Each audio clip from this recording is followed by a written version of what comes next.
আমরা এই এপিসোডে তিলকা মাদ্রাসাতুন এই বাক্যটির তারকিব ও অনুবাদ দেখব ইনশাআল্লাহ।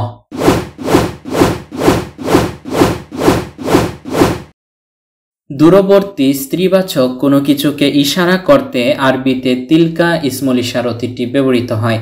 এই মাদ্রাসাতুন ইসিমটি হলো একটি মুয়ান্নাসুন ইসিম তথা স্ত্রীবাচক ইসিম, কেননা ইসিমের শেষে গুলতা থাকা মুয়ান্নাসুন তথা স্ত্রীবাচক হওয়ার একটি আলামত। আমরা প্রথমেই এই বাক্যের প্রত্যেকটি শব্দের অর্থ জেনে নিব। তিলকা শব্দটির অর্থ হলো উহা, অটা, সেটা, সেটি, তা ইত্যাদি। তানউইনুন ব্যতীত শুধু মাদ্রাসা শব্দটির অর্থ হলো মাদ্রাসা, স্কুল, বিদ্যালয়, শিক্ষাঙ্গন ইত্যাদি। হারাকাতুন উচ্চারিত না হলে এই গুলতাটি বাংলার হ বর্ণের উচ্চারণ দেয়, তাই মাদ্রাসা উচ্চারিত হয়েছে। আর তানউইনুন হলো নাকিরতুন তথা অনির্দিষ্টের আলামত, তাই তানউইনুন একটি, কোনো একটি, একটা, কোনো একটা, যে কোনো একটি, যে কোনো একটা ইত্যাদি সব অর্থ প্রদান করে থাকে। আমরা বাক্যস্থ প্রত্যেকটি শব্দের অর্থ জেনে নিলাম। এবার আমরা যদি তিলকা মাদ্রাসাতুনের অর্থ ভেঙে ভেঙে উঠাই, তবে তিলকার অর্থ উহা আর মাদ্রাসাতুনের অর্থ একটি মাদ্রাসা। ফলে তিলকা মাদ্রাসাতুনের অর্থ দাঁড়ায় উহা একটি মাদ্রাসা, যা একটি পরিপূর্ণ মনের ভাব প্রকাশ করছে। যেহেতু তিলকা মাদ্রাসাতুন এই শব্দগুচ্ছটি একটি পরিপূর্ণ মনের ভাব প্রকাশ করছে, সেহেতু এটি একটি পরিপূর্ণ বাক্য তথা জুমলাতুন। কেননা যে শব্দগুচ্ছ পরিপূর্ণরূপে মনের ভাব প্রকাশ করে তাকে জুমলাতুন বলা হয়। আরবিতে সাধারণত দুই ধরনের জুমলা হয়ে থাকে, জুমলাতুন ফি'লিয়াতুন, জুমলাতুন ইসমিয়াতুন। যে জুমলা ফি'লুন দিয়ে শুরু হয় তাকে জুমলাতুন ফি'লিয়াতুন বলা হয়, যে জুমলা ইসমুন দিয়ে শুরু হয় তাকে জুমলাতুন ইসমিয়াতুন বলা হয়।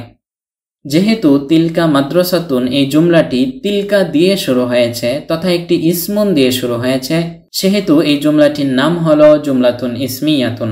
কেননা যে জুমলা ইসমুন দিয়ে শুরু হয় তাকে জুমলাতুন ইসমিয়াতুন বলা হয়। এবার যদি প্রশ্ন করা হয় যে ইসমুন কি, তবে উত্তর হলো যে কালিমা তথা শব্দ নিজের অর্থ প্রকাশের ক্ষেত্রে স্বনির্ভর এবং তিন কালের কোনো একটি কালও প্রকাশ করে না, তাকে ইসমুন বলা হয়। আমরা দেখতে পাচ্ছি যে তিলকা এটি একটি শব্দ, এই শব্দটির একটি নির্দিষ্ট অর্থ রয়েছে এবং সে তার নিজের অর্থ প্রকাশের ক্ষেত্রে স্বনির্ভর। আর এই তিলকা শব্দটি কোনো কালও প্রকাশ করছে না, মানে তিলকা শব্দটি না বর্তমান কাল প্রকাশ করছে, না অতীতকাল প্রকাশ করছে, আর না ভবিষ্যৎকাল প্রকাশ করছে। সুতরাং তিলকা শব্দটি হলো ইসমুন। আর যেহেতু এই বাক্যটি ইসমুন দিয়ে শুরু হয়েছে, তাই এই বাক্যটির নাম হলো জুমলাতুন ইসমিয়াতুন। জুমলাতুন ইসমিয়াতুন নামক বাক্যের ভিতরে কমপক্ষে দুইটি অংশ থাকে, এক মুবতাদাউন, দুই খবরুন। যার সম্পর্কে বলা হয় তাকে মুবতাদাউন বলা হয়। বাংলা ব্যাকরণে আমরা যাকে উদ্দেশ্য ও ইংরেজি ব্যাকরণে আমরা যাকে সাবজেক্ট বলে থাকি, আরবিতে সেটাই হলো মুবতাদাউন। মুবতাদা সম্পর্কে যা কিছু বলা হয় তাকে খবরুন বলা হয়। বাংলা ব্যাকরণে আমরা যাকে বিধেয় ও ইংরেজি ব্যাকরণে আমরা যাকে প্রিডিকেট বলে থাকি, আরবিতে সেটাই হলো খবরুন। এবার আমরা যদি তিলকা মাদ্রাসাতুনের তারকিব তথা বাক্য বিশ্লেষণটি দেখি, তবে তিলকা সম্পর্কে বলা হচ্ছে আর বলা হচ্ছে মাদ্রাসাতুন। যেহেতু তিলকা সম্পর্কে বলা হচ্ছে সেহেতু তিলকা হলো মুবতাদাউন, আর যেহেতু মুবতাদা তিলকা সম্পর্কে বলা হচ্ছে মাদ্রাসাতুন, সেহেতু মাদ্রাসাতুন হলো খবরুন।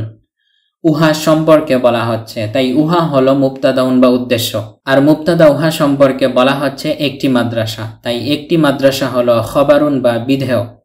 এই হলো তিলকা মাদ্রাসাতুনের তারকিব ও অনুবাদ। আশা করি আমরা বিষয়গুলো বুঝতে পেরেছি। লিল্লাহিল হামদ, আমরা এপিসোডটি শেষ করতে পেরেছি।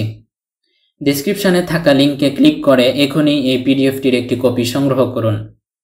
ডেসক্রিপশনে থাকা লিঙ্কে ক্লিক করে এখনই এই পিডিএফটির একটি কপি সংগ্রহ করুন।